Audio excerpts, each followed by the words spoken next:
अस्सलाम वालेकुम। दोस्त कौन होता है?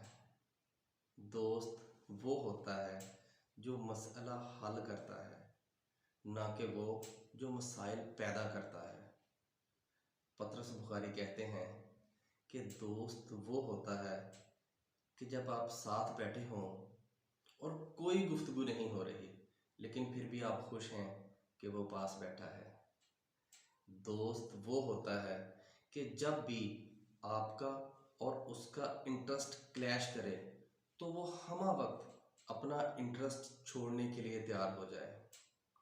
दोस्त वो होता है जो हर वक्त वो करने के लिए तैयार रहता है जो आपके हक में बेहतर हो। दोस्त वो होता है जो आपकी खातिर अपनी जान की भी परवाह नहीं करता।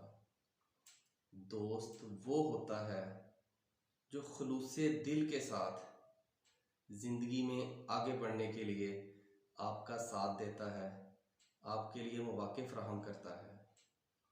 दोस्त वो होता है जो आपकी गैर मौजूदगी में आपकी हमायत करता है और आपकी इज़्ज़त की हिफाजत करता है।